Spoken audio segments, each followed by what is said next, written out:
महिला काल पोलीस स्टेशनला तक्रार देण्यासाठी आल्या होत्या. त्यांनी पोलीस स्टेशनला अशी तक्रार दिली, की त्यांचे पती आजारी असताना त्यांच्या दुकानावर एक हजरत बाबा आले होते आणि त्यांनी त्यांच्या पतींना बघून तुमच्या पतीवर काळी जादू करण्यात आलेली आहे. तसेच तुमच्या मुलावर सुद्धा काळी जादू झालेली आहे आणि जर त्यांची काळी जादू आपण नाही उतरवली, तर तुमचा मुलगा 6 महिन्याच्या आत मरणार आहे. अशा प्रकारची भीती घातली. त्यानंतर त्यानं त्यांच्या डोक्यावरून अंडी उतरवली आणि एका अंड्यामधून त्यानं अंडं फोडून त्यामधून खिळा काढून दाखवला. हे पाहिल्यानंतर फिर्यादी महिलेचा त्याच्यावर विश्वास बसला आणि त्यांना त्याचं बोलणं खरं वाटलं.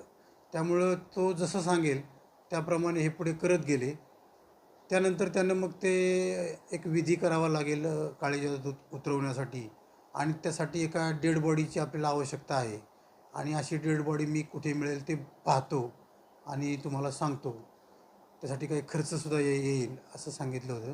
त्यानंतर काही दिवसांनी त्यानं आपल्याला अशी डेड बॉडी एका ठिकाणी मिळालेली आहे असं सांगून त्यांना दोघा नवरा बायकोंना मालेगाव येथे घेऊन गेला होता आणि मालेगाव येथे त्यानं एका हॉटेलवर नेऊन त्या ठिकाणी आपल्याला ही डेड बॉडी मिळवण्यासाठी 10 लाख रुपये खर्च येईल असे सांगून या लोकांना ते करणं खूप गरजेचं आहे अशी भीती घातली पुन्हा.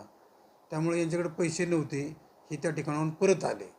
त्यानंतर काही दिवसांनी परत त्यांना मी 2 लाख रुपये कमी केलेले आहेत आणि तुमच्या मुलाच्या जीवापेक्षा काही ही रक्कम जास्त नाही, 8 लाख रुपये खर्च येईल आणि हे केल्यानंतर तुमचं दुकान पण चांगलं चालेल आणि तुमच्या नवऱ्याची तब्येत सुधारेल, मुलाचाही धोका टळेल आणि एवढं सगळं होणार आहे. तुम्ही पैशाकडे पाहू नका.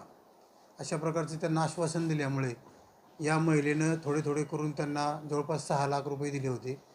त्यानंतर पुन्हा यानं तो बॉडी आलेली आहे आणि मी आता त्याचा विधी केलेला आहे आणि आता सर्व काही ठीक होईल असा त्यांना परत बहाणा सांगून आणखी उरलेल्या पैशाची मागणी केली असताना यांच्याकडे महिलेकडे द्यायला पैसेच नसल्यामुळं हजरत बाबानेच त्यांना 3 लाख रुपये पुन्हा व्याजाने दिले आणि त्याच्यावर तो परत दर महिन्याला 27,000 रुपये त्यांच्याकडून व्याजाने घेत होता. 6 महिने या महिलेने असे व्याजही दिले, परंतु शेवटी कुठल्याही प्रकारचा गुणही येत नाही आणि काही फरक पडत नाही आणि व्याजाचे पैसे द्यावे लागत आहेत. एवढी मोठी रक्कम आपण या हजरत बाबाला दिलेली आहे. आपण फसलो गेलो आहोत याची जाणीव त्या महिलेला झाल्यानंतर त्यांनी सामाजिक संघटनांची मदत घेऊन काल अखेर त्यांनी पोलीस स्टेशन गाठलेलं आहे आणि आमच्याकडे ही तक्रार दिल्यानंतर यामध्ये शांतीनगर पोलीस स्टेशनला गुन्हा दाखल करण्यात आलेला आहे.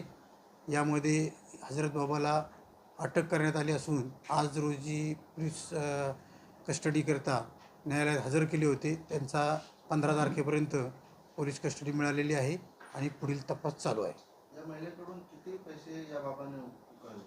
या महिलेकडून आत्तापर्यंत त्यांना 8,87,000 रुपये अशा प्रकारे उकळलेले आहेत.